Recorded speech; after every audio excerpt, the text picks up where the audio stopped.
What is happening, everyone? I hope you're all keeping the very best, and welcome back to another boxing tutorial. In tonight's video, I want to discuss how to improve your boxing specifically for MMA.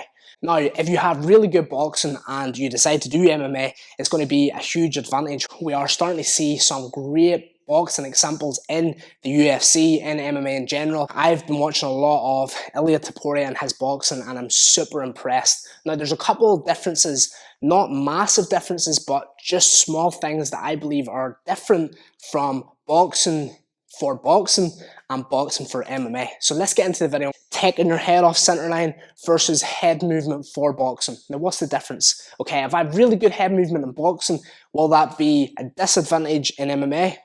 Not necessarily, but there is a couple of key points I want to cover that make a difference. So if I'm moving in boxing, for boxing, and I'm moving my head, I can be a lot more dynamic because I am worrying about punches coming in.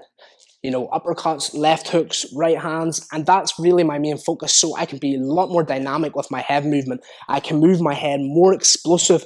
I can take my head nice and low, dip my legs low. I can Philly shell. I can do all these different things with my head and borderline showboating with my head movement, with my waist, with my body. Now, will that be a benefit in MMA? To a certain degree, yes. However, I need to be really careful if I'm taking my head off center line too much. So let's imagine we're boxing in MMA and I decide to do a big explosive dynamic movement to my right side. So I'm slipping a shot coming in and I decide to move down like this. Okay, now that could leave me vulnerable for kicks coming up through, for knees coming up, and that's the difference. We have to be careful in how we move our head in MMA. There's a lot more limbs being thrown at us, so we have to be cautious with that.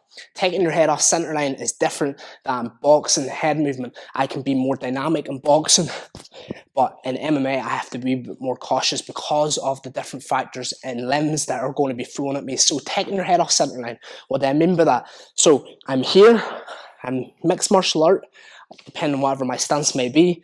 I want to take my head off center line. So smaller increments. If I'm moving and slipping a shot, it's a smaller movement. Okay? Because I'm trying to land with my boxing. I'm trying to focus on my boxing versus purely moving for entertainment factors and purely moving for boxing strikes. Okay? So I'm worrying about kicks, I'm worrying about knees. So taking your head off center line just enough that I can land my shots.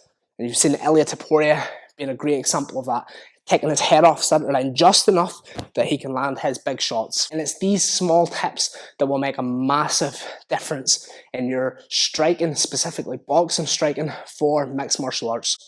Thank you so much for watching the video, and if you'd like any more information like this, please comment below. I'd love to hear from you, and I'll see you in the next one.